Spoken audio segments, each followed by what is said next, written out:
Ada yang bilang obrolan kita saat ini tuh lebih katanya sangat direm dan lebih terbatas gitu. Apa iya Ron, kayak apa ada trauma ada di dalam hati lo? Kayaknya nggak julidnya tuh nggak selepas dulu Cela.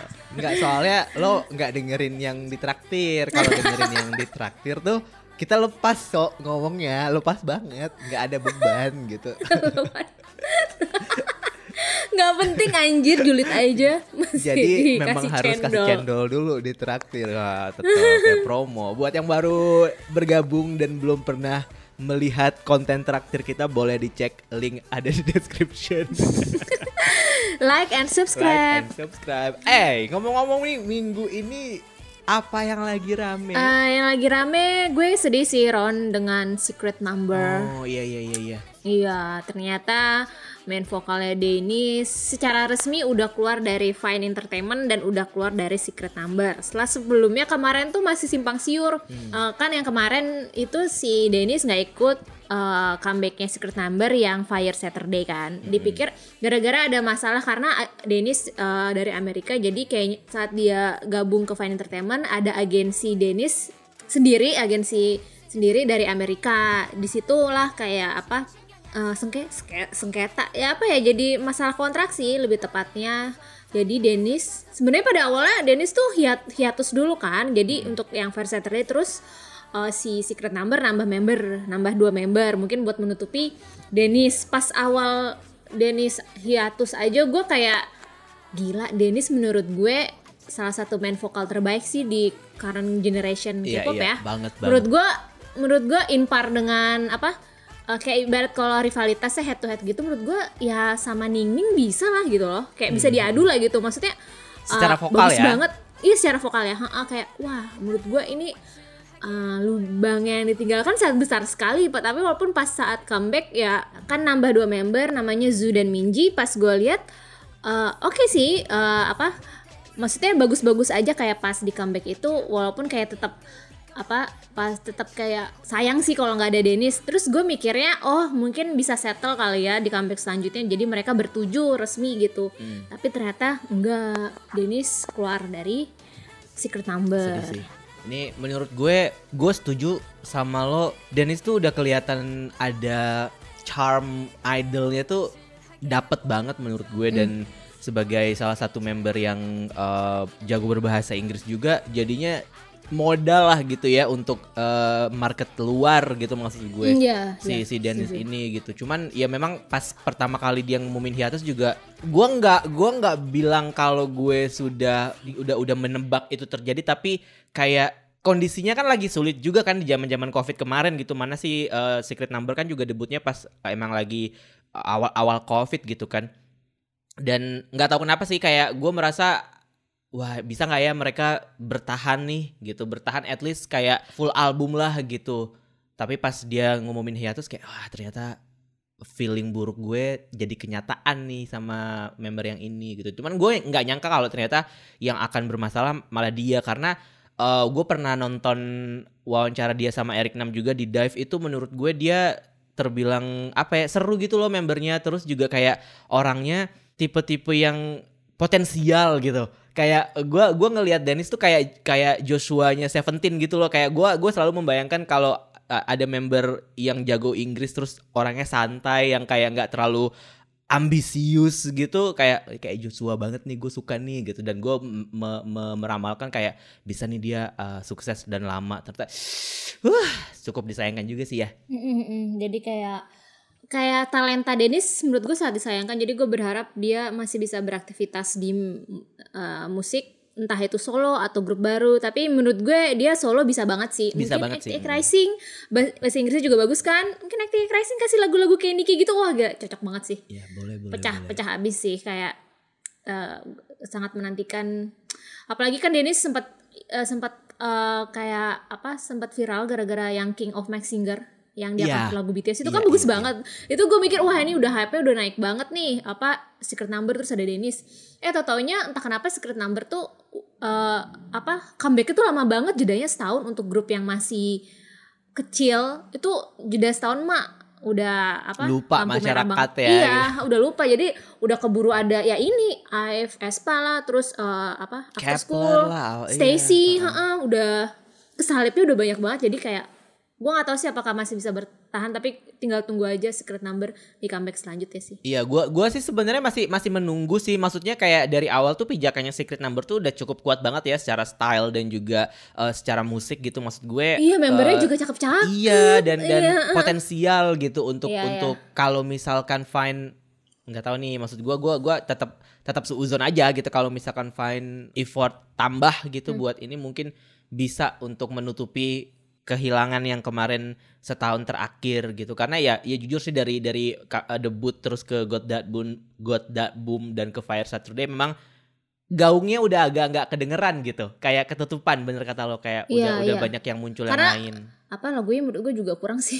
Iya sih. Jadi kayak yang ya ini masih sayang aja. yang comeback terakhir menurut gue nggak se boom dak boom. Got That Boom.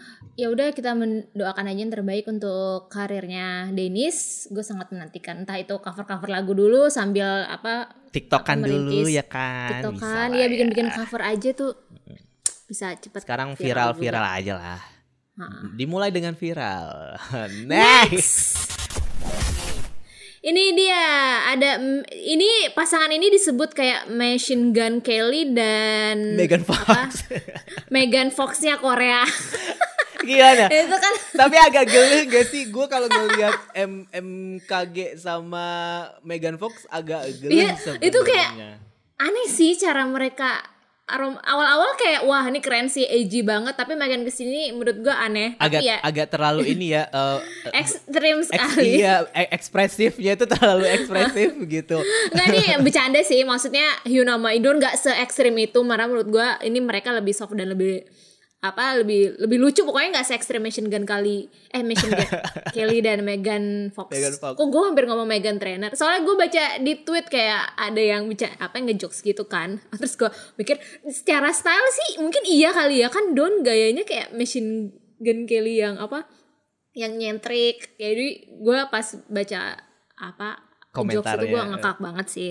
Tapi anyway, congrats buat, gue nggak tahu, bukan yang nggak tahu sih, mereka nggak akan denger juga ya ucapan selamat dari kita ya. Semoga rumah tangganya sama Allah sakinah mawaddah warohman. Kan baru tunangan ini, belum nikah, gimana sih?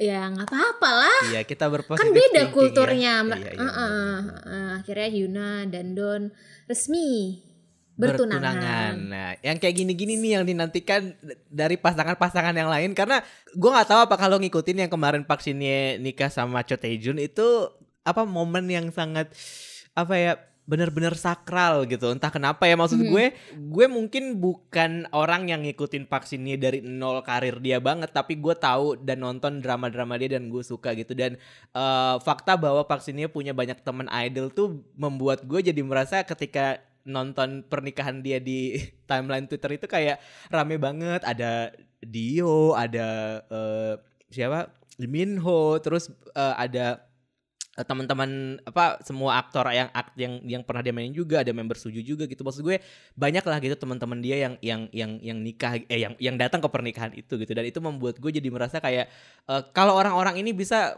celebrate this kind of occasion gitu, kenapa mereka hesitate untuk celebrate their own life and happiness and relationship gitu. Maksud gue kayak kadang-kadang gue suka bertanya-tanya sih sama bagaimana mereka mereka merefleksikan momen itu nggak ya. Misalnya ketika mereka melihat rekan mereka menikah, kayak mereka berpikir nggak ya kayak aduh pengen juga deh kayak gini gitu, tapi pertimbangan seperti apa yang akan mereka ambil, karena ya pasti bentrokannya pasti kan sama fans kan. Iya. Tapi ketika gue ngelihat mereka merayakan pernikahan Park Shin-hye itu kayak aduh itek gitu, misalnya kayak nikah kayak lu gitu. Kayak Siwon juga ayo dong nikah dong gitu, kayak apalagi sih udah punya semuanya, lu udah memegang gitu, dunia gitu kan, udah gitu. menguasai dunia. Itu yang kayak gue ya ampun gitu. Maksudnya ya gue ya harapan gue sebagai fans adalah ketika mereka melihat rekan sejawat mereka menapaki hidup baru seperti itu, atau mungkin mereka terpapar dengan Hyuna dan Don gitu, gue ingin tuh orang-orang tuh terinspirasi gitu untuk bisa dapat kekuatan dan keberanian bahwa this is the time for us to change gitu. Tapi lu jangan maksa gitu kan, siapa tahu memang belum mau nikah kan sekarang memang kayak apa, bukan tren sih, kayak fasenya menikah tuh kayak udah apa ya, nggak tahu sih, bukan prioritas sesuatu, mungkin kalau buat orang Korea. Dan kalau nikah umurnya mungkin 40-an gitu, ada yang 35 ke atas. Jadi kayak lu kayak orang Indonesia sih. Enggak. Gue lupa mempertimbangkan hal itu. Nikah. Enggak, gue lupa mempertimbangkan hal itu. Karena gue juga jadi kesannya jadi kayak munafik, since gue juga udah memproklamirkan bahwa gue nggak akan menikah gitu. Jadi kesannya kayak munafik banget gitu gue. Cuman kayak tiba-tiba aja muncul di kepala gue ketika kayak tadi gue bilang, ketika mereka datang ke pernikahan rekan mereka, kayak mereka terpikir gak ya untuk melakukan hal yang sama gitu. Itu seandainya yang udah punya pasangan ya. Iya gitu maksud gue. Bukan berarti gue maksa si Won Itek Donghae buat nikah ya. Enggak, kalau nggak nikah juga nggak apa-apa. Kalau si Won mau nikah sama Donghae juga gue nggak masalah. Masih Donghae sama Jessica ya. Gimana sih lo? Ya Donghae sama Sunya, tapi Sunya udah punya anak, udah punya ibu. Oh iya, sama Sunya kok sih? Enggak. Gara-gara We Got Married ya? Dongnya Mas Andara cuy. Oh gak tau dah gimana dulu syuting zaman dulu. Kan gue liat postingannya Hyuna dan Don ya, itu menurut gue cincinnya juga lucu banget, kayak ya cocok dengan apa personality mereka lah. Dan gue nanti seandainya mereka married ya, gue bingung kayak ini anak-anak 4 Minute, member 4 Minute sama Pentagon diundang gak ya? Enggak lah ya kali. Enggak, apaan? Lo nggak tahu ya kan waktu Hyuna sama Don kemana ya, ke China, gue lupa, nggak tahu spesifik China yang mana, ketemuan sama Yanan kan waktu itu masih di China kan. Gitu. Ketemuan kok ada foto paparazinya. Si Don ketemu sama Yanan. Iya, kayak lagi hangout gitu. Sebenarnya nggak, kalau gue sih nggak berantem ya, memang karena kondisinya saat itu tidak kondusif, dan mungkin Cube juga mismanagement lah. Iya. Jadinya menurut gue nggak ada beef. Kalau untuk Don ya nggak ada beef, maksudnya nggak ada sikut-sikutan lah dengan member Pentagon. Tapi kalau menikah, tapi kayak Hyuna nih. Kalau nikah tuh gue rasa nggak mungkin diundang sih, karena pasti kecuali private party ya. Tapi kalau misalkan kayak open buat media gitu, pasti nggak bakal diundang, karena pasti rame bakal kan. Bakal di-base juga kedua belah pihak sih. Kan karena sejujurnya gue kayak beberapa fans Pentagon memang kayak ada beberapa mazhab yang berbeda, kayak mereka nggak suka nih sama Hyuna. Dalam artian ya, ada yang bilang ini, gue bukan berarti gue nggak suka dengan mereka berpacaran ya, maksudnya gue melihat ada beberapa yang beropini Hyuna tuh yang membawa, nggak bilang kehancuran sih, malapetaka gitu ya mungkin dalam artian malapetaka, karena lu diem aja gitu. Ini kan masalah Pentagon juga masih baru pada masih awal-awal. Iya, kalau ya pacaran ya diem aja, tapi memang gara-gara ada isu itu Hyunanya yang ngakuin kan. Hyuna duluan tuh. Hyuna yang yang klarifikasi sebelum si Cube-nya. Sorry.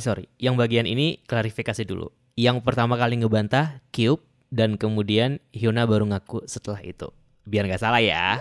Baru disitulah kayak melebar kemana-mana kan. Jadi memang ada beberapa fans yang beranggap kayak gak suka nih, kayak ya masih salty lah ibaratnya. Maksudnya Don itu kan figur yang pas di comeback Shine itu menurut gue dia yang paling shine. Dia menurut gue dari intronya, maksudnya itu Don yang salah satu yang paling gue inget lah di Shine. Jadi sayang aja sih momentumnya tuh dari Shine tuh kayak wah, kayak abis itu mereka bangkitnya juga, struggle-nya juga lama lagi kan, sampai akhirnya dapat first win di KBS di Music Bank. Setelah untuk butuh berapa comeback untuk bisa di fase ini, terus mereka harus ikutan Road to Kingdom lagi gitu. Seandainya nggak ada problematika ini, mungkin nasibnya akan berbeda, walaupun gue juga nggak tahu akan seperti apa, tapi kayak itu masih beberapa fans masih ada yang nggak suka lah intinya. Tapi aku tim Hyuna sih. Oh ya, aku tetap tim mendukung berjuang demi cinta. Kalau aku adalah orang yang if you feel this is the right thing to do, then you have to do it. Nah, Hyuna, I love you so much, babe. ya udah, maksudnya ya mereka udah solo terus bikin unit berdua, udah jalannya udah masing-masing, dan Pentagon juga stay afloat kayak di yang kemarin bisa menang di Music Bank pertama kalinya, Shinwonnya nangis lu. Gue senang deh kalau ngeliat ada yang menang di acara, terutama yang kayak Music Bank atau yang musik show yang apa? Yang 3 bukan itu yang kayak ya. The Show Iya, campaign iya, gitu iya. sih. Yang Kayak kayak gue ngeremehin banget ya, tapi kayak Musical, kalau di acara Inkigayo gitu ya. iya, kalau di TV musik besar kan kayaknya tuh feels udah proudnya beda banget. Jadi kayak selamat sekali lagi untuk Machine Gun Don Kelly dan Hyuna. dan Megan Fox-nya Korea. Ditunggu undangannya ya. Terima Koreaan kasih. akan datang ke acara pernikahannya kalau diundang. Iyalah, kalau diundang mah dateng mah. Covid gak apa-apa lah, gue jabanin lah ini karantina. Yuk. Next. Ini sempat rame juga kemarin di Twitter karena sebenarnya ini lebih ke agak serem karena ngedik udah tweet lama sebenarnya. Tapi sempat ramai karena beberapa waktu yang lalu kan sekarang kan Mamamoo lagi proyek solo-solo banyak kan. Iya. Terus ada semuanya proyek solo dan kemudian Wiin juga solo gitu. Nah kemudian gue jujur nih timeline Twitter gue tuh sekarang clean banget, nggak ada permasalahan gitu. Kecuali Dita yang ngirim link lain ke WhatsApp yang kayak nih lo lihat gitu kan. Nah kemudian seperti ya itu dia kirim lah si ini permasalahan ini yang ternyata udah lama sebenarnya kejadiannya 2018 kalau nggak salah ya. Iya, saat itu 2018. komentar Mama tentang ya, Mama. buat jadi ini adalah Tiffany Afifa yang sempat mengomentari kostumnya Hwasa di 2018 waktu Mama. Memang waktu itu kita sempat bahas juga nggak sih kalau nggak salah kita sebelum podcast ya. Kita pernah ngomong juga kayak wah gila Hwasa seksi banget memang gitu kan. Pakai baju merah terus one piece gitu dan wah pokoknya ini bukannya berarti gue menjelekan Hwasa ya, tapi kalau kata ibu-ibu mah kalau ngeliat ini, wah gila ini pahanya kemana-mana, bokongnya kemana-mana gitu. Nuansanya kayak gitulah gitu kan. Nah terus waktu itu si Tiffany memang sempat mengomentari penampilan itu. Ini gue nemu screenshotnya. Jadi kayak mungkin kalau kalian yang pendengar kekoreaan belum tahu yang kontroversi Tiffany Afifa waktu itu pas Mama 2018 dia pernah nge-tweet gini. Mas-mas idola yang duduk di bangku nominasi Mama itu pas Mbak Hwasa tampil awkward gak ya? Gue aja lihat dari layar sangat tidak nyaman. Terus sama emoji ketawa nangis. Terus dia reply lagi, amin budaya barat mah biasa ya. Tapi kan timur ini belum biasa yang segitu kebukanya di stage terus twerk enggak dah gitu. Gue melihatnya memang dari, kalau gue secara pribadi dari tata bahasanya lo gak banget sih. To be honest. Maksudnya pakaian terbuka di K-pop itu biasa banget gitu. Memang kita dan memang kesini aja udah ini karena EOE itu udah gak ada Iya ini tuh karena K-pop Lonte udah gak trending. K-pop Lonte udah gak trending. Hello Venus lah pokoknya sih zaman Fiestar tuh terbuka, maksudnya Stellar mungkin karena yang generasi ini gak ada yang paling gak ya Sistar yang gak ada yang seberani yang gak ada sebenarnya se-open itu. Gue kalau melihat yang komentar ini gue juga apaan sih lo gitu. Memang kering sih ya? Kering ya. Memang balik lagi pokoknya kalau kita di sini stance-nya ke Korean tuh semua memang berhak beropini walaupun opini lo jelek atau misalnya itu hak lo gitu. Ya ini bebas aja kalau seandainya memang Tiffany Afifa punya pemikiran seperti ini. Tapi kalau gue enggak banget, sorry. Tapi akhirnya memang Tiffany itu sebenarnya Tiffany udah minta maaf dan ini juga tweet udah lama ya 2018 sampai akhirnya ternyata di-up lagi di TikTok dan viral lagi kan. Walaupun gue juga kenapa bisa viral lagi ya gitu. Iya jadi ternyata momennya itu kayaknya sih gara-gara memang kan sekarang dia lagi aktif nih buat digait untuk wawancara sama penyanyi K-pop kan. Dia lagi punya channel YouTube dan juga punya istilahnya punya sosmed yang influence lah gitu. Akhirnya dia dinilai sebagai seorang influencer yang bisa kayak oke, gue mau promo nih artis gue sama followers lo gitu. Nah, yang gue baca dari setelah permasalahan ini terjadi adalah kayaknya tuh gara-gara dia baru abis kelar interview Wiin gitu untuk promo solonya Wiin gitu. Terus mungkin ada segelintir orang yang merasa kayak ih kok bisa sih dia interview mamamu gitu. Dulu kan dia ngejelekin Hwasa gitu kali ya awalnya. Abis itu Iya. kedik lagi lah permasalahan-permasalahan yang di masa lalu itu gitu. Dan akhirnya dia sempat ramai dibahas, dan dia juga sempat nge-tweet beberapa kali tweet pakai bahasa Inggris untuk minta maaf juga. Dan di situ di salah satu tweetnya juga dia bilang kalau dia udah hapus tweet yang tahun 2018 itu, udah dihapus, tapi memang ada screen capnya kan. Memang jejak digital tuh agak serem sih ya. Bahkan dia sempat ngirim screen cap bahwa dia udah menyampaikan permintaan maaf langsung ke Hwasa via DM di Instagram. Mungkin karena bingung juga gak sih? Mungkin kondisinya memang lagi Ya, bingung sih bingung. pada saat itu. Jadi Karena cukup bisa dimaklumi. Karena itu gue lihat dari quote retweet sama reply-nya itu fans Momo tuh kayak wah parah juga panas sih nyerangnya. banget. Maksudnya, Iya panas banget. Karena dan menurut gue ya makanya akhirnya jadi yang dia kirim DM, yang kayak kirim DM ke Hwasa, walaupun gue nggak yakin juga sih akan dibaca. nah oleh itu Hwasa dia makanya maksud gue. Kayaknya itu udah last resortnya Last si resort sih. Tiffany, kayak ngapain lagi ya gitu. Bener. Tapi dia juga menjelaskan kalau dia udah ngomong ke pihak manajemennya mamamu gitu tentang apa yang sedang terjadi, keramaian sedang terjadi gitu. Dan menurut gue ini wise sih, karena akhirnya dia memutuskan untuk nggak memposting video wawancara dia sama Wiin, yang mana adalah such a loss buat dia sebagai content creator menurut gue kan. Tapi dia wise untuk dia memutuskan untuk oke deh, gue nggak usah posting deh video itu gitu. Oh, akhirnya nggak diposting? Nggak diposting. Dia udah bilang kayak I decided not to proceed to upload the interview. Then we all agreed. Dia bilangnya kayak gitu.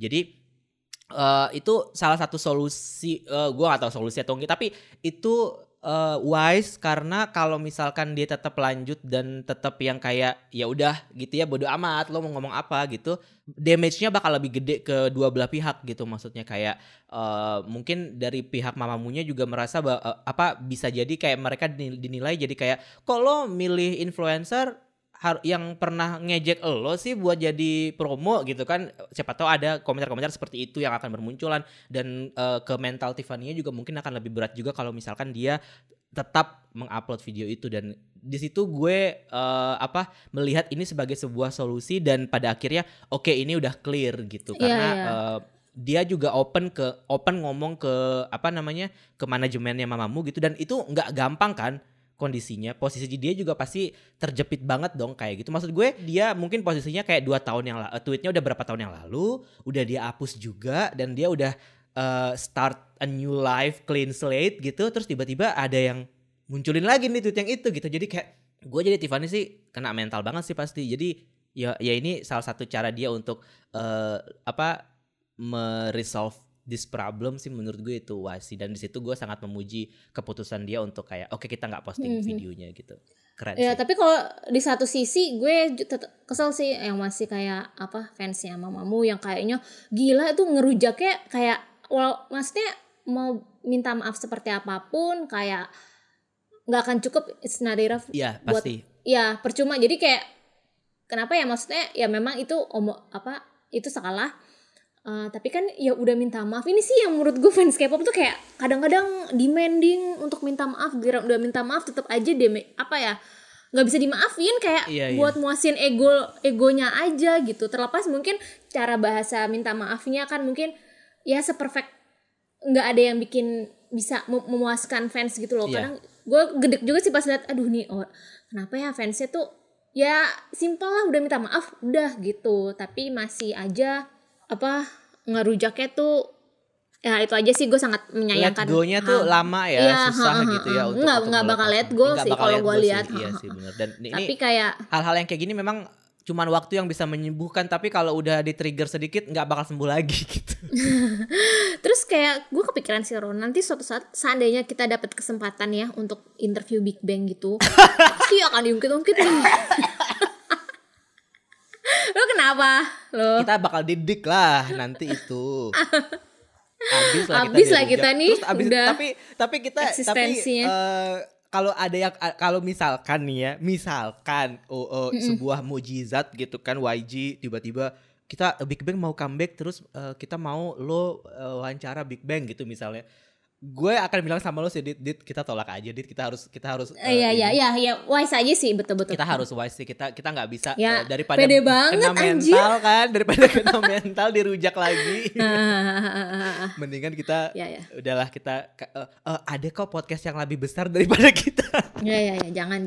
Kita lah ya. Ini buat yang lain aja. Kita interview grup UMKM aja ya. Iya, kita listenernya nggak sebanyak itu. Betul. Kita nyari cloudnya sama grup UMKM ya. Enggak, kita emang nggak punya mental jadi podcast yang nomor 1 di chart Spotify, asli nggak ada mental itu kita. Udah, kita mah anaknya within our bubble aja. Ternyata untuk yang hiatus atau merefleksikan diri sendiri tuh nggak cuma berlaku untuk idol ya, tapi juga untuk produser K-pop. Di gue ini juga kering sih, gak tahu kenapa ya. Maksud gue kayak oke, gue tahu dia impactful, dia punya banyak karya, dia punya banyak lagu, dia udah memproduce banyak banget lagu-lagu hits gitu. Tapi sebenarnya kalau dia mau hiatus dan dia pakai nama orang juga kayak bisa gak sih? Iya kayak nggak usah pakai nama dia sendiri, bisa gak sih gitu sebenarnya. Tapi ini kocak sih, cuman ya udah. Anyway, Ryan Jun, salah satu idola gue. Dia kan kemarin sempat terlibat kontroversi juga nih, gara-gara dibilang kalau nulis lirik lagu buat idol cewek tuh misoginis gitu ya nggak sih, Dit? Iya, betul. Jadi banyak kritik lah yang datang buat si Ryan Jun gitu. Tapi akhirnya memang dia sudah beberapa kali menyampaikan permohonan maaf gitu ya, menyampaikan permohonan maaf atas permasalahan yang tengah terjadi. Nah, sampai akhirnya nih yang terakhir, yang lagu Step Back, Silly. Itu kan kemarin sempat viralnya, rame ya. Viralnya lagu Got That Beat, judulnya Step Back.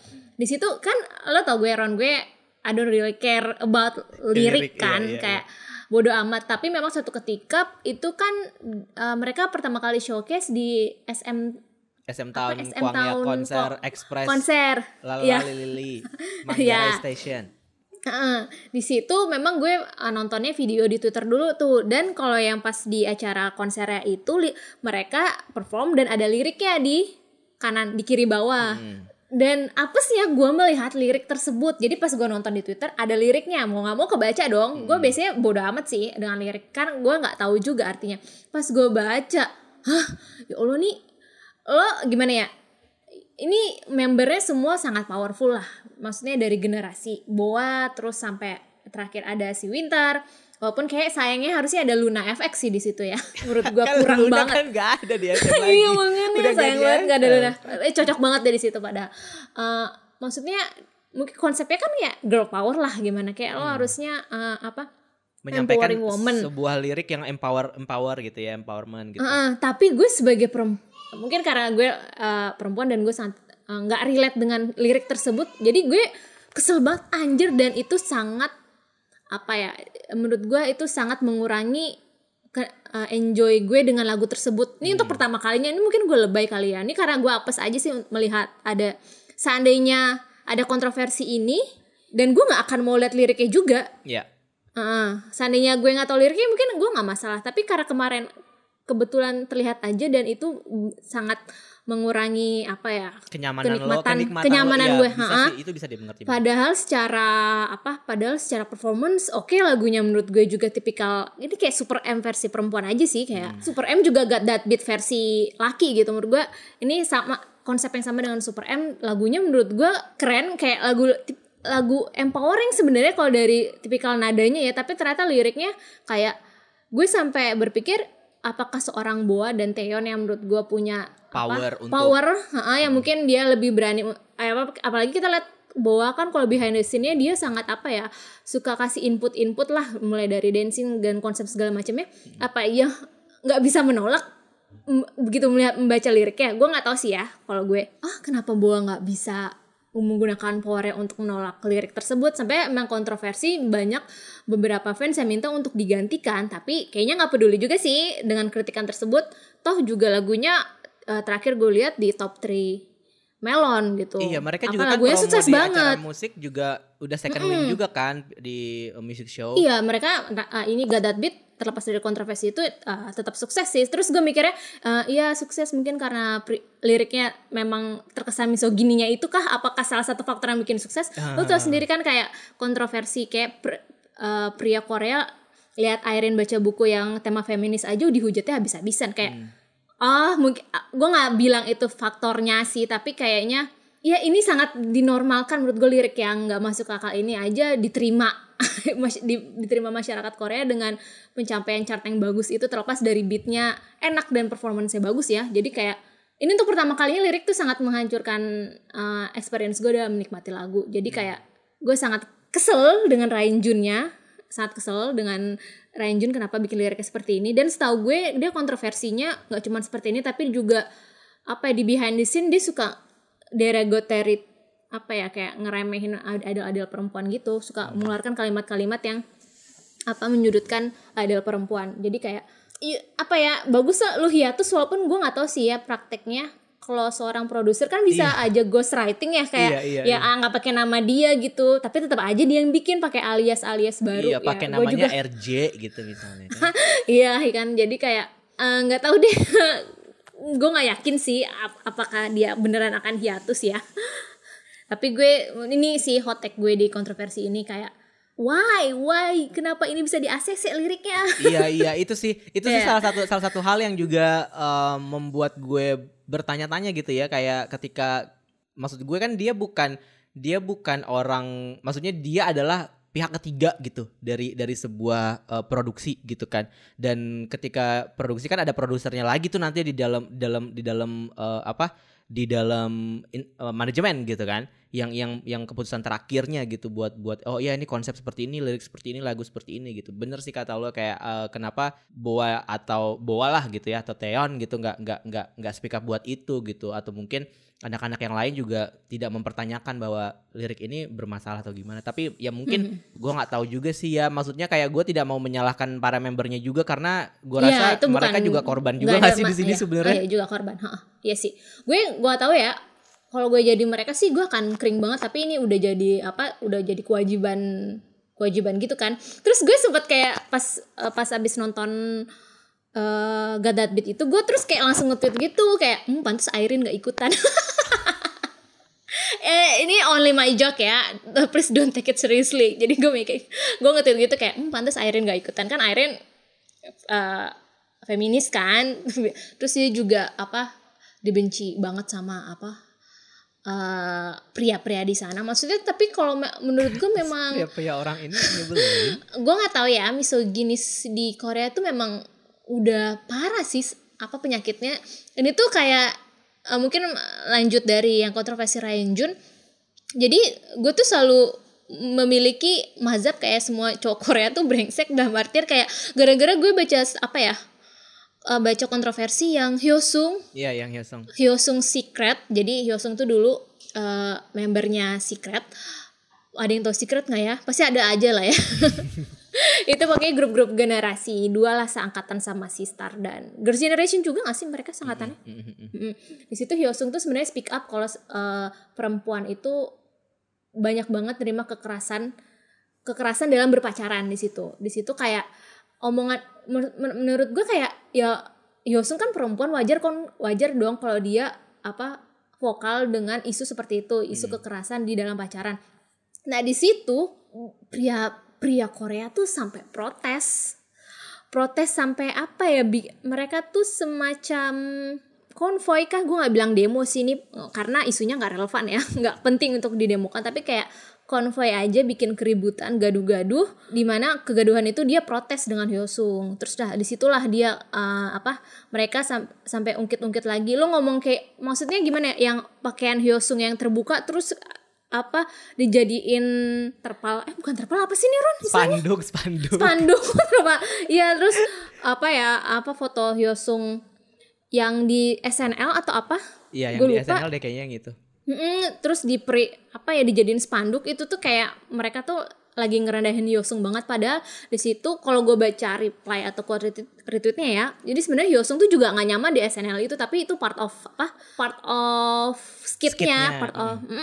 Ya jadi kayak nih orang Korea, terutama specifically pria, kenapa ya?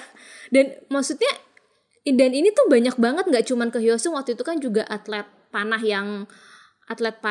Korea tuh juga kena rujakan pria Korea gara-gara dia tampilannya yang juga yang kayak cowok, dikiranya dia tuh feminis. Ya maksudnya menurut gue perempuan tuh harusnya semuanya feminis sih, tapi kenapa sih untuk hal-hal sepele itu aja mesti dipermasalahin? Kayak pria Korea tuh apa ya, kurang gimana sih? Kesel gue. Why? Aku kurang Kalau tahu dari sudut sejarahnya. pandang prianya, kalau as a man melihat kayak gini tuh gimana, Ron? Gue feminis cuy, anaknya. Oh ya, wih, ya, Gue teman feminis. Gue tuh paling nggak suka kalau ada orang diperlakukan direndahkan lah gitu.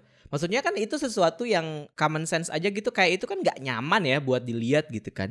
Maksudnya kalau lo merasa kayak lo nyaman melihat hal-hal seperti itu, kayaknya lo harus mempertanyakan kesehatan mental lo nggak sih? Iya. Kayak lo GWS deh gitu kan jadinya. Itu adalah hal yang tidak nyaman dan gue tidak mungkin membenarkan itu gitu. Tapi gue nggak punya pengalaman spesifik dengan hal-hal seperti itu gitu. Maksudnya karena gue mungkin laki-laki dan lo perempuan, jadi mungkin lo lebih merasa kayak bapernya lebih merasa gitu ya. Kalau gue mungkin bapernya mungkin nggak separah lo, tapi gue merasa bahwa ini adalah sesuatu yang exactly like what people say on Twitter aja gitu. This is disgusting sih kalau menurut gue. Kayak apa sih kenapa lo harus sampai sebegitunya sih gitu. Terus ada juga kan yang komentar kayak, gila ya nih orang-orang hidup di zaman apa sih yang kayak gitu kan. Exactly what I thought. Kayak masih ada ya yang orang-orang yang kayak gini. Tapi kalau pendukung Donald Trump masih ada, orang-orang kayak gini pun juga sebenarnya ada sih, gitu kan. Jadi kayak aduh gitu. Ini sesuatu yang lo mau bertindak tapi nggak bisa juga sih untuk mengubah pola pikir yang seperti ini ya gitu. Dan gue sebagai masyarakat yang cuma nonton kayak cuman bisa ya ngelus-ngelus dada aja sih ngelihat orang-orang ini. Kayak mungkin bener kata lo, kurang perhatian sih kayaknya mereka ya. Kayak gue juga kurang kasih sayang sih mungkin. Maksud gue gak ngerti ya, maksud gue istilahnya konservatifnya Indo, kalaupun seandainya ada yang feminis yang nggak turun ke jalan bikin huru hara yang aneh-aneh nggak sih buat ngejelekin public figure gitu. Menurut gue bingung deh nih Korea itu. Ya udahlah, yang kalau dia makin diomongin gue malah makin kesel. Iya sih. Jadi kayak dengan ini isu tersebut ya. Mungkin jadi salah satu jadi salah satu bahan berpikir bahwa enggak ini pendapat pribadi ya. Boleh diambil, boleh enggak. Kalau Dita bilang kayak dia punya bermasalah dengan mempercayai pria-pria Korea, berarti itu artinya waktunya untuk bikin boundaries terhadap idola-idola lo. Jangan terlalu percaya sepenuhnya bahwa semuanya manusia biasa dan mereka mungkin bisa berbuat kesalahan. Gue nggak bilang mereka bukan feminis atau mereka punya mental seperti orang-orang yang menghina Hyosung, enggak. Tapi sekali lagi mereka juga manusia biasa gitu. Maksud gue kayak mereka juga pasti ada hal-hal yang mungkin ketika mereka jadi idol tuh ideologi mereka yang sebenarnya tuh harus ditutupi karena mereka harus profesional dong jadi idol gitu kan. Tapi kalau suatu saat nanti ada kabar atau mungkin mereka ke-spill lah aslinya tuh kayak gimana, ya you expect for the worst gitu. Maksud gue nggak semua orang sesempurna yang ditampilkan image idol mereka gitu. Ingat bahwa mereka masih orang biasa juga dan manusia biasa juga gitu ya guys. Setuju sama Ron. Agak deg-degan juga nih. Next. Bagian selanjutnya ini bisa kamu dengerin kalau kamu traktir kita cendol di traktir.id/kekoreaan. Link ada di description. Oke, kalau gitu kita lanjut ke Kekoreaan Fest. Curhat sih ini, kita nggak ada fest minggu ini. Kekoreaan curhat.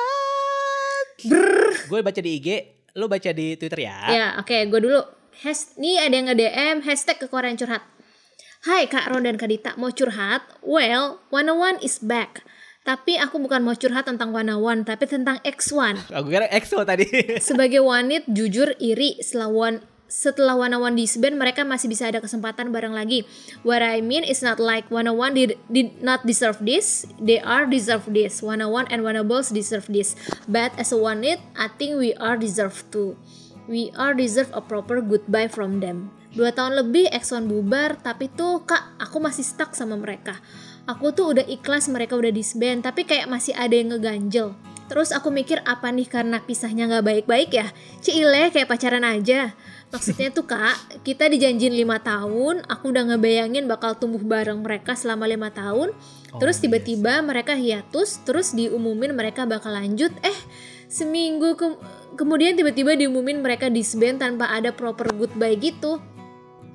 What I want right now, just a proper goodbye from them. Aku tuh pengen nge-stand boy group lain kak. Aku udah coba nge-stand grup percabangan dari X1. Udah nyoba berbagai macam boy group, udah nontonin konten, udah punya bias juga. Tapi there's not the same sparkle like when I was with X1. Feelsnya tuh gak dapet. Aku bahkan udah nonton survival show lain. Aku pikir dengan ngikutin usaha trainee lain di survival lain bakal bikin aku klop. Ternyata sama aja, feelnya beda. I really want to stand another boy group. What I mean is capek juga 2 tahun ini bergantung di angan-angan. Pengen kayak fandom lain juga, pengen ngerasain lihat cowok-cowok K-pop mereka comeback, ngerilis lagu. Pengen ngerasain deg-degan nunggu grup kesayangan comeback. Wah, I know this feeling. Seru tau nunggu grup kesayangan comeback. Iya nih EXO nggak sampai comeback. X1 will always be my home, but I need second home juga. Kakak ada saran nggak ya buat aku? By the way, maaf Kak Dita kalau bacanya sampai ngos-ngosan. Habis ini minum dulu. Kok dia tahu sih kalau gue yang baca dan gue tuh ngos-ngosan? Iyalah, lo kan anaknya nggak bisa fake kalau baca aduh panjang apa ini apa itu gitu kan. Tapi yang masalah tentang One gue ngerti sih pas One ini tiba-tiba ada reuni, banyak fans X1 yang salty dalam artian kayak kok bisa ya gitu kan, sama-sama jebolan produce, tapi memang nasibnya berkata lain gitu. Iya. Tapi kalau mengenai yang masalah tentang dia gimana ya biar bisa nemu grup lain selain X1 gitu, kayak susah banget move on-nya. Gue nggak tahu sih ya sender yang di DM ini umurnya berapa, kayak bukan berarti gue menyepelekan umur, tapi kadang life goes on kalau kata lagu BTS ya. Misalnya lo semakin banyak lo kuliah, lo kerja, terutama kerja sih ya, sedikit demi sedikit itu akan terlupakan dalam artian lo ada prioritas yang baru sih. Yeah. Gue nggak tahu sih ya umur OP ini berapa, tapi kalau melihat problematikanya sedip ini, gue nggak judgement ini anak kuliahan atau anak SMA sih, tapi trust me, all shall pass. Kalau lo udah nanti bekerja, terus tiba lo disibukkan dengan aktivitas kerja lo yang 9 to 5, K-pop ini cuma jadi sekedar hiburan yang bukan lagi hal yang harus lo pikir-pikirin banget. Iya, yang bakal lo sedihkan gitu. Dan terlepas iya. lo mau cari grup lain selain X1, itu jangan dipaksakan. Karena kan kalau gue baca nih kayaknya dia tuh kayak gue nggak tahu sih apakah ini trying so hard untuk mencari grup lain, tapi jangan dibebankan gitu. Aduh harus cari yang baru nih selain X1 ya. Tapi gue ngerti perasaan OP ini, it's totally valid. Gue ngerti kayak lo udah lagi suka-sukanya, udah ngebayangin hal-hal seru, terus nggak kebayang X1 konser kesini, kayak gue kebayang feelingnya sih nungguin comeback idol lo. Kayak gue ngerasain hal itu dimana kayak dulu gue nungguin comeback Monsta X tuh kayak udah siap siaga 1 jam sebelum MV rilis gitu, kayak udah maksudnya udah nge-hype banget gitu.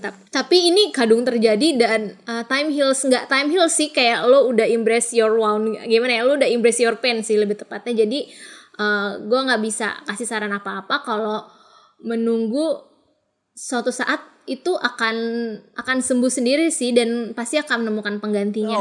Dan itu biasanya kalau lo menemukan penggantinya itu unexpected, bisa jadi entah suatu ketika X1-nya balik, ini gue malah nyuruh dia ngarep lagi ya.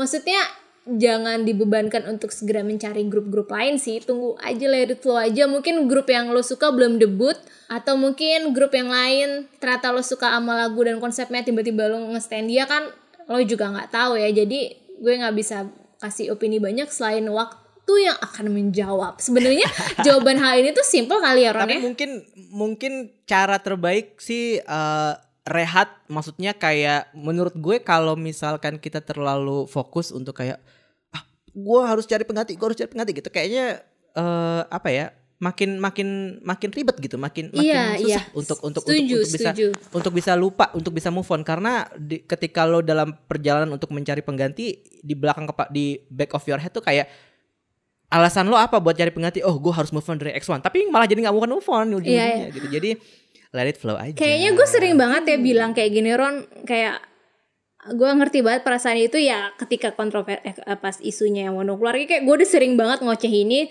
Gue tuh selalu bingung, anjir nggak ada Monsta X without Wonho, gue bisa apa ya? Itu kayak baper gitu kan. Pada akhirnya gue malah, ya gue udah bebas banget gitu, kayak gue udah nggak pikiran, udah aja, totally udah baper itu tuh udah completely lost gitu. Gue nggak kepikiran OT7 Monsta X lah, kayak man Wonho udah sukses dengan solonya, kayak bisa kok kayak gini gitu. Dan itu memang gue teralihkan dengan ada hobi baru kan.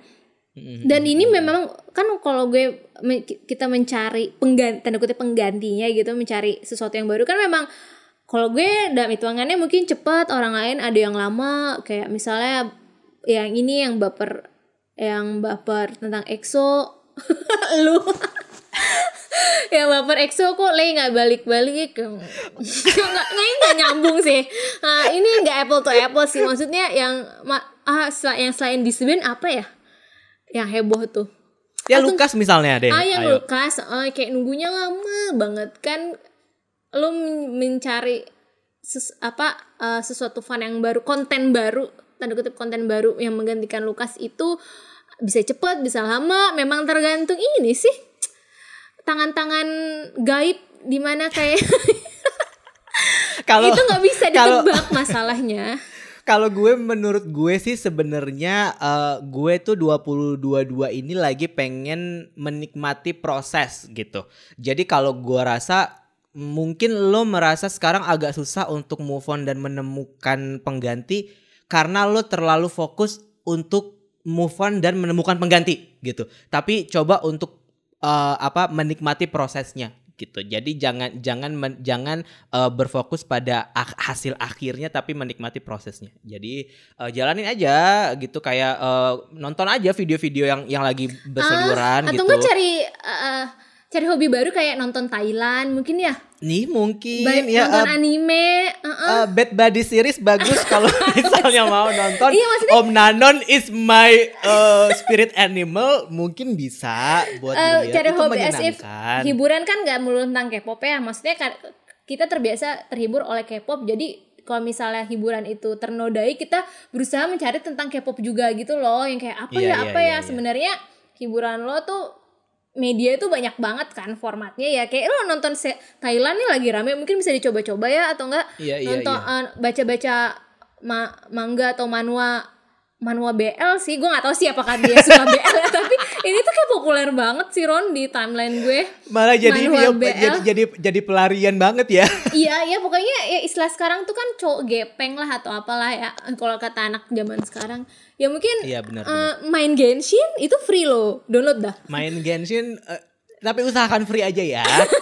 jangan sampai mengeluarkan sedikit uang pun, karena itu bisa adiktif banget. Seperti saya nih, saya harus keluar, saya harus butuh fokus grup yang untuk saya bisa keluar dari jeratan Genshin. Tapi anyway, nikmati deh pokoknya semua prosesnya, dan semuanya eventually akan getting better gitu. Maksud gue kayak nggak selamanya lo akan stuck di permasalahan X1 ini. Benar kata Dita, kalau misalkan lo sudah menemukan kesibukan yang lain, atau lo sudah mungkin face the reality of real life, itu mungkin akan membuat lo jadi lebih bisa lepas dari permasalahan fandom gitu ya. Karena jujur permasalahan real life itu lebih ribet dari permasalahan fandom sebenarnya. Jadi mungkin lo memang belum sampai ke situ aja, tapi kayak tadi gue bilang, nikmati aja proses menuju ke situ. Jangan terlalu fokus sama gue harus move on. Kalau kayak gitu lo nggak bakal move on. I've been there, done that. Percaya sama gue, lo nikmati prosesnya aja. Semangat ya Sender, gue nggak bisa sebutin semangat, namanya. Love you. Kalau lo butuh teman, ada podcast kekoreaan yang bisa menemani untuk Anda bersandar kayak gitu. Makasih, ini seru banget curhatannya. Yes. Dari Instagram ya, Hai Ron dan Dita, aku mau curhat nih, semoga dibacain ya. Aku suka K-pop itu dari 2011, dan untuk sekarang ini aku fans aespa ya, dan udah mengikuti aespa dari sebelum debut. Selama jadi aku bersyukur aespa bisa sepopuler ini dari yang awalnya dihujat abis-abisan pas awal debut. Tapi ada satu hal yang bikin aku agak kecewa. Nah, kita bacain nih. Kenapa ya aku ngerasa aespa belum pernah nyanyi live nampilin lagu mereka? Mereka menurutku nyanyi yang benar-benar live itu pas encore di music show doang. Sisanya pasti pre-record. Entah kenapa aku kayak bisa bedain mana yang live sama pre-record. Aku sih kecewa tapi nggak berani ngungkapin di sosmed karena pasti bakal diserang. Kayak ya Aespa suaranya udah sebagus itu, itu sampai nggak kayak live gitu. Atau lah emang nyanyi live harus ngos-ngosan atau gimana gitu ya. Entah ini menurut pendapatku aja. Tapi aku rasa SM hampir nggak pernah ngasih Aespa kesempatan buat nyanyi live. Yang terakhir itu pas God nampilin Step Back di music show. Di TikTok rame banget bahas mereka yang lip sync dan pre-record. Jujur aku kecewa karena idol sekelas Boa dan SNSD masih disuruh lip sync dan pre-record. Aku kangen zaman-zaman K-pop yang dulu selalu nampilin lagu mereka secara live. Sekarang mah apa-apa pre-record. Sengaja dibikin beda sama audio asli. Terus fans-fans mereka bilangnya itu live. Padahal yang bener-bener live itu kayak NCT Dream misalnya pas perform Hot Sauce di Music Bank sih menurut aku. Udah segitu aja ya Ron dan Dita. Sebenarnya banyak yang sepemikiran sama aku sih kalau dilihat-lihat, soalnya pengen banget lihat Aespa bener-bener nyanyi live dan nggak pre-record biar semuanya tahu kalau vokal Aespa itu nggak kaleng-kaleng gitu loh kata dia. Gue nggak tahu sih ya kalau masalah lip sync kok kadang fans tuh suka membandingkan grup sekarang tuh lebih sering lip sync dibandingkan grup second gen ya. Karena kalau gue melihat kalau trennya grup sekarang itu secara teknis dance-nya tuh lebih lebih susah loh Ron, lebih ribet, lebih capek, lebih menghabiskan banyak fisik. Kalau itu ditimpalin pakai lip sync, menurut gue nggak kuat sih. Kalau misalnya Sistar sering nyanyi live karena koreografinya juga simple, ya nggak sih Ron? Jadi makanya bisa diimbangi dengan live. Kalau misalnya kayak Aespa yang gerakannya yang itu kan butuh hanya mungkin beberapa part yang bisa dinyanyiin secara live aja. Nggak bisa semua dari awal sampai akhir tuh mah gila sih, ngos-ngosan banget. Dan bisa jadi memang fisiknya mungkin nggak kuat gitu. Balik lagi ini idol dimana lo performer iya, penyanyi juga iya. Kok mau nyanyi sambil perform fisiknya tuh butuh jam terbang lebih tinggi sih ya. Maksudnya Aespa kan masih setahun 2 tahun gitu ya. Dan bisa, atau gue nggak tahu sih secara fisik apakah mereka bisa perform sambil nyanyi live ya. Bisa jadi ternyata membernya nggak sekuat itu. Gue nggak tahu ya. Tapi gue melihat trennya kenapa sekarang lebih sering lip sync karena secara teknis koreografi yang sekarang tuh lebih ribet sih Ron daripada yang dulu. Kan kalau yang Sorry Super Junior kan kayak simple loh gerakannya, gerak-gerakan simple yang dimana maksudnya sekelas-kelasnya Boa seandainya dia live beberapa part pasti itu ya pre-recording aja. Seandainya dia mau nyanyi live ya cuman part yang dimana gerakannya tuh saat itu lagi koreografinya lagi minim. Kalau misalnya itu diperhatikan ya, karena apalagi kalau misalnya sekelas Boa umurnya berapa bos? Mohon maaf nih ya, justru bukannya semakin, gue nggak bilang Boa tua, maksudnya bukannya semakin berumur, kadang kondisi fisik semakin berkurang gitu ya. Iya, walaupun sebenarnya gitu. Boa masih fit secara performance koreografi, nggak itu masih oke banget, tapi kalau diimbangi dengan nyanyi yang dimana ada teknik-teknik lo tarik napas, or diafragma dan whatever, gue nggak tahu istilahnya. Susah kali.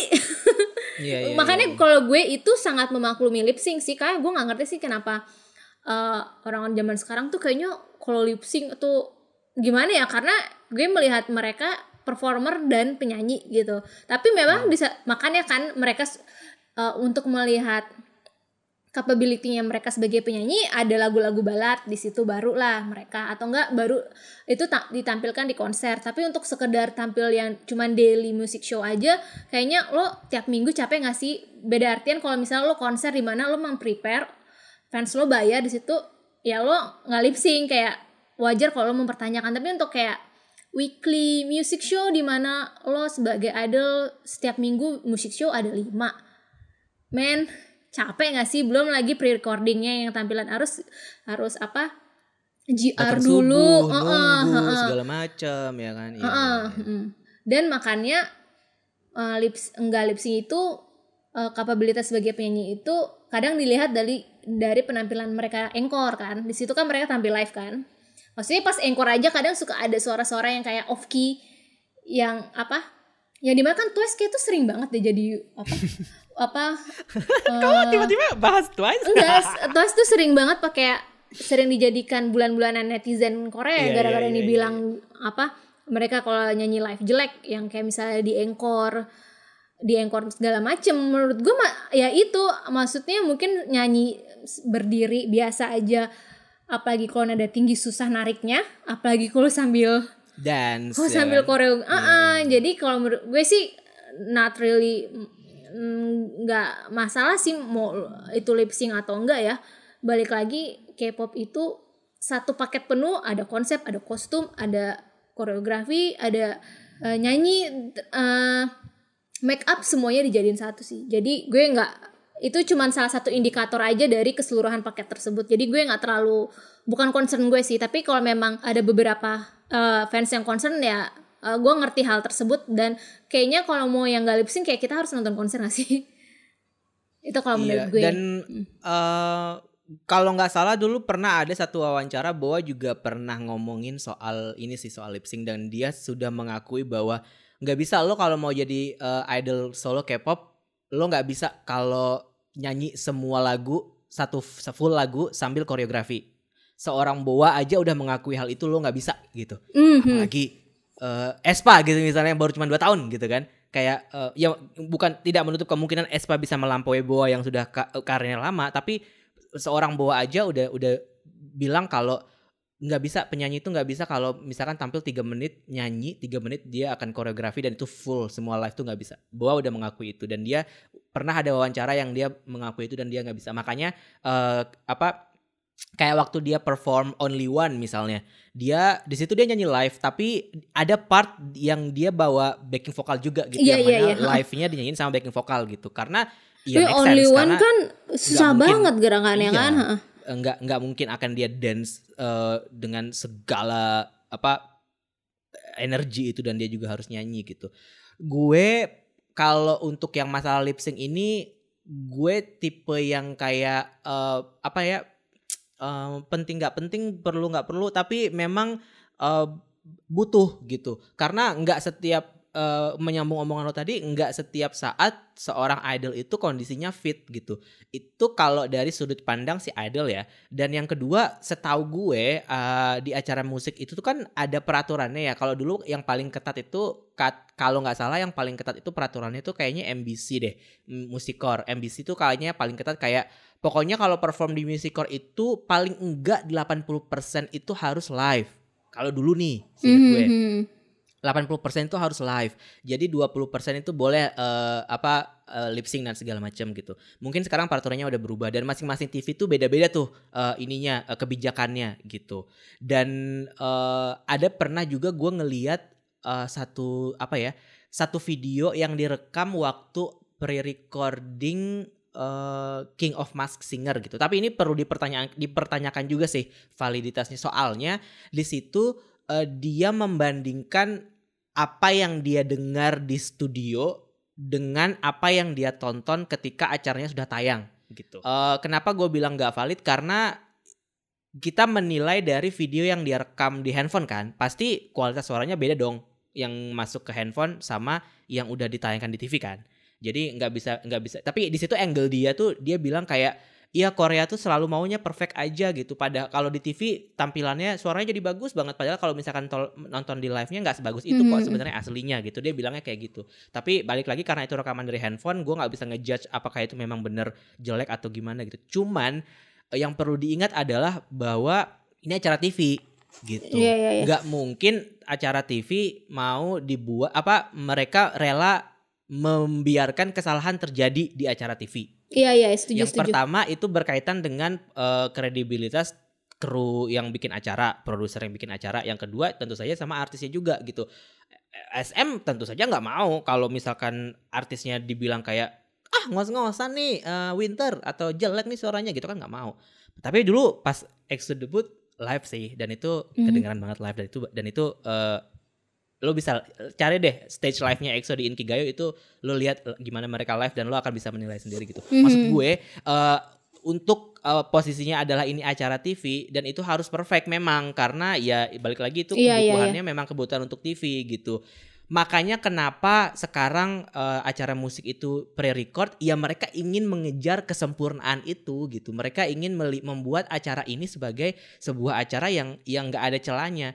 Kalau lo nonton acara-acara live-nya musikcore yang zaman-zaman dulu, lo masih bisa ngelihat ada idol jatuh di panggung, ada yang bajunya copot, ada yang mic-nya mati dan segala macem. Lo lihat performance-nya Kara deh, ada satu performance-nya Kara yang si Sungyeon kalau nggak salah itu jatuh beneran kayak jatuh di panggung, bruk gitu, dan itu live gitu. Nah sekarang kan lo nggak bakal bisa lihat lagi ya, karena kayak gitu kan, ya apalagi udah pandemi, gitu. nggak bisa live iya, kan. Makanya kalau dulu tuh makanya mungkin itu yang membuat fans Gen 2 sama Gen sekarang mungkin merasa kayak ada perbedaan gitu ya. Kalau dulu kan kayaknya mereka semua nyanyi, Deko sekarang kayaknya ini ya mungkin, dan itu bukan sesuatu yang kita juga harus pertanyakan sih, karena gimana ya, maksudnya balik lagi ini produksi TV gitu, dan ini kebutuhannya memang jangka panjangnya si TV ini. Intinya bener kata Dita tadi sih, kalau memang pengen lihat live, nonton fancam atau enggak nonton konser. Karena kan tergantung sih acaranya apa, tapi kayaknya kalau weekly music show lo lip sync menurut gue nggak apa-apa kan, karena sifatnya juga ya ini pre-recording. Lain cerita kalau misalnya Espa diundang ke Yohyul Sketchbook, di mana itu kan pasti itu live, kayak tergantung konteks acaranya juga. Tapi kalau weekly music show, lip sync udah biasa lah gitu. Kalau mungkin kalau Gayo atau Year End Awards itu kita mungkin mengharapkan mereka untuk tidak lip sync ya, karena kan kita selama ini sering dengarnya yang di weekly music show. Jadi ya itulah lip sync. Tapi memang beberapa grup kayak enggak semuanya seperti itu sih, kayak ITZY sampai bikin dance practice yang mereka sambil nyanyi kan, dance practice-nya sambil nyanyi tuh. Terus juga sebenarnya ini gue nggak tahu, kayaknya ini yang dipopulerkan oleh, kalau ada dulu grup UMKM namanya 100%, tau nggak lo Ron? Back percent ya? 100% itu dari Top Media ya? Iya, Top Media. Jadi di mana mereka tuh kalau list dance practice sambil nyanyi, mereka itu stabil banget gitu, stabil. Tapi kayaknya gue gak tau, tapi kayaknya karena memang mereka si 100% tuh punya dua vokalis yang menurut gue tuh bagus banget sih, namanya Hyukjin sama Rokyun. Kayak menurut gue kayak wow, ini mereka bagus banget. Mungkin kayak kalian di sini, kita harus mendukung grup UMKM Prinsip Kekoreaan, boleh ditonton. Mereka udah bubar gak sih? Ya udah bubar. Udah bubar kan? Ya, bubarnya proper goodbye kalau 100%. Ini proper goodbye ya. Jadi search aja 100% dance practice, di situ mereka dance practice sambil live nyanyi. Wah, itu bagus banget. Terutama gue sih paling suka yang namanya Rokyun ya. Mungkin kalian bisa cek, tapi grupnya sudah bubar, tapi nggak apa-apa juga ya, buat hiburan aja. Iya betul. Yes. Pokoknya masalah lip sync tergantung kebutuhan sih. Kalau gue yakin banyak artis juga yang setuju tuh, tergantung kebutuhan. Kalau emang gue merasa kayak gue fit hari ini, gue mau live deh. Tapi kalau gue nggak fit hari ini, gue lip sync aja gitu kan. Daripada ya kan, di Korea tuh kayaknya lip sync salah, live fals salah, pusing. Jadi idol tuh mah pusing. Jadi memang ada kenikmatan yang berbeda ketika lo melihat penampilan yang live dengan lo melihat penampilan yang memang pre-record. Jujur Li, gue juga mengakui itu, maksudnya gue juga merasakan itu ya. Kayak ketika, kalau dulu gue masih seneng banget nonton weekly music show ketika EXO awal-awal debut, karena gue tahu mereka penampilannya itu pasti beda-beda di setiap kali debut. Maksudnya penampilan beda-beda adalah secara vokal tuh mereka beda-beda karena live gitu. Tapi sekarang ini idol-idol yang gue suka sekarang, gue nggak pernah lagi rutin melihat mereka di weekly music show, karena sama aja gitu. Yang mereka tampilkan vokalnya sama gitu, cuman paling bajunya doang yang beda, koreografinya sama, nggak ada variasinya gitu. Jadi gue juga akhirnya mengurangi kenikmatan gue dalam menyaksikan, walaupun gue bukan orang, maksudnya bukan berarti gue kayak nggak suka mereka lip sync atau gue lebih suka mereka live, tapi itu tadi kayak stance gue adalah tergantung kebutuhan. Oke, terakhir di sini ada DM. Jadi kemarin kan kita ngomongin Seoul Music Award ya. Jadi ada yang nge-DM untuk ngekoreksi obrolan kita. Terima kasih. Jadi dia bikin sanggahan. Jadi dia nge-DM sanggahan terkait pembahasan pada podcast Kekoreaan episode 115. Halo Ron dan Dita. Ini kayak judul email nih yang di atas. Terus ini body emailnya. Halo Ron dan Dita, mau menyanggah terkait Sport Seoul yang notabene adalah penyelenggara Seoul Music Award. Di podcast kan Ron bilang kalau Sport Seoul itu pemilik saham terbesarnya adalah SM Entertainment, padahal nggak ada bukti sama sekali. Jika kalian searching, sulit ditemukan bukti bahwa SM adalah pemilik saham terbesar di Sport Seoul. Rumor tersebut berawal dari Twitter yang entah dari mana muncul dan menjadi bahan bakar dalam fan war. Bukti bisa dilihat pada link di atas. Lebih teliti lagi dalam membagikan berita yang sumbernya tidak dapat dipercaya dan tanpa bukti juga. Lakukan lebih banyak lagi research sebelum membagikan berita atau informasi. Ini untuk menghindari kalian juga dari terkena rujakan, bash atau head comment. Tambahan, untuk Mark dan Haechan yang nggak bisa tampil bersama NCT Dream di Jerman itu dikarenakan bentrok dengan masa karantina mereka berdua di Jepang. NCT 127 akan konser di Van Telindom, Nagoya pada tanggal 22 Mei 2022. Walau sampai sekarang Jepang masih melarang semua warga negara asing yang bukan permanen residen dan memiliki kondisi tertentu yang mendesak untuk masuk ke negaranya. Terima kasih sudah membaca. Sukses terus untuk kalian berdua. Terima kasih yang DM. Jadi kita mau klarifikasi kalau yang Seoul Music Award itu Sport Seoul itu belum ada bukti bahwa ternyata pemegang sahamnya adalah SM. Dan soal NCT yang di Jerman kemarin kan gue bilang kayak apakah ini media play gitu kan. Jadi ternyata tidak. Oke, terima kasih. Oke, terakhir kita ke Korea. I appreciate that. Ke Koreaan. FM. Badan jenis. Kekoreaan curhat dan Kekoreaan FM. Hai Ron dan Dita, mau rekomendasi lagunya BI yang Illusion.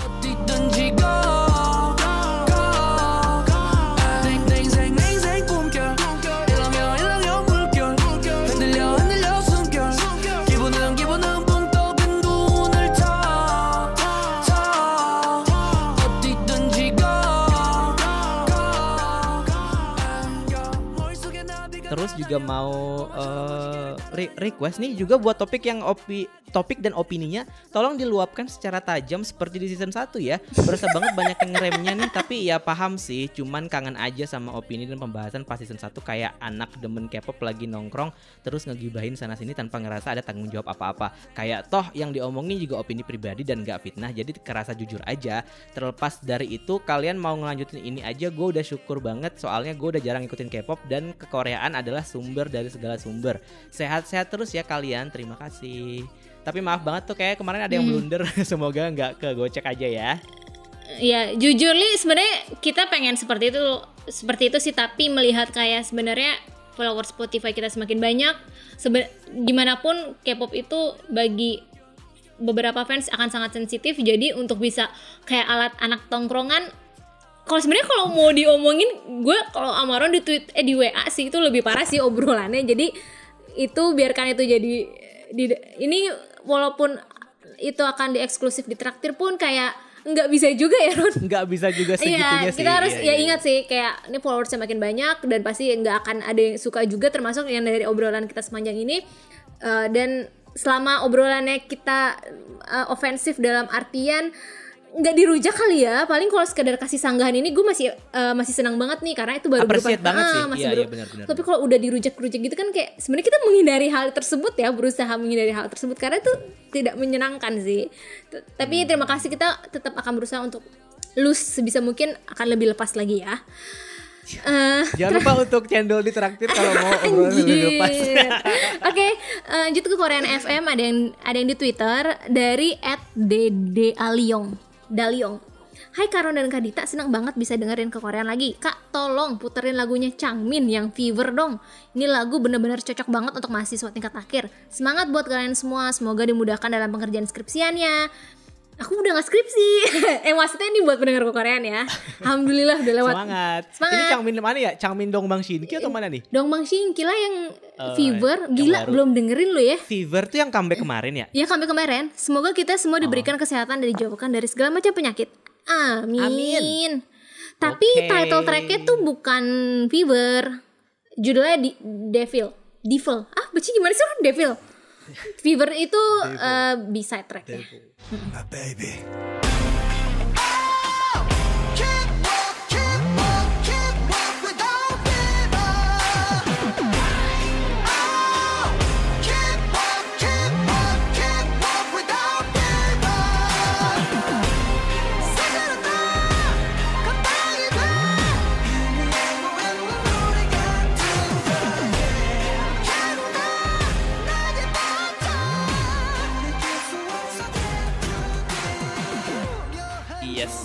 Oke, lo apa? Rekomendasi lo apa minggu ini? Pasti nggak ada kan? Wait, cakamanyo. Oh ada rupanya. Gue yang nggak ada sih sebenarnya jujur. Ya, karena UMKM. Jadi ada grup UMKM yang gue melihat ini sangat potensial besarnya. Ya minimal Dreamcatcher lah ya, yang dimana level internasional oke, Koreanya fanbase-nya lumayan. Ini ada grup namanya WUAH, tau nggak? Oh tahu. Wu tanda seru, tanda seru. Judul lagunya Catch the Stars.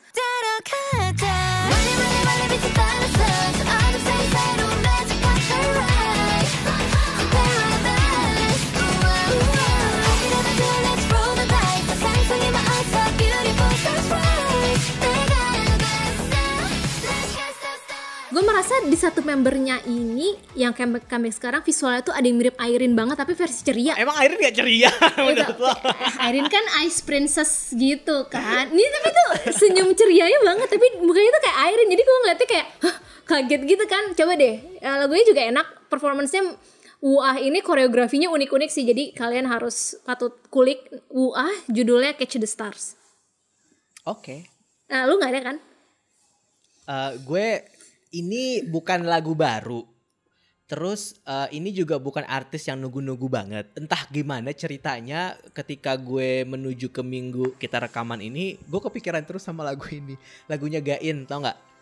Yang mana? Yang Paradise Lost. Nah. Loh. Gue suka banget lagu itu di pada masanya. Gue suka banget lagu itu sampai gue menunjukkan MV-nya ke semua teman-teman cowok gue yang suka cewek-cewek seksi. Kayak lo harus lihat Gain pasti lo suka gitu.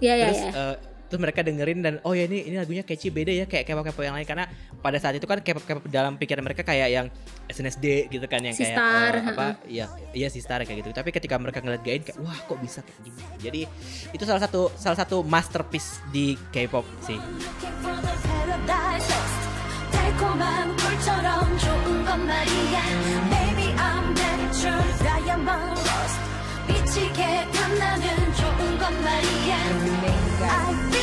No one did like Gain sih, bener sampai sekarang. Bener. Paradise Lost by Gain guys, tolong dilihat videonya karena itu dia jadi ular di situ dan dia adalah Black Mamba yang sesungguhnya. Oke, terima kasih sudah mendengarkan episode ini selama lebih dari gue nggak tahu udah berapa jam. Ini udah jam makan siang, gue udah lapar banget. Terima kasih mendengarkan. Sampai jumpa minggu depan. Annyeong. Annyeong.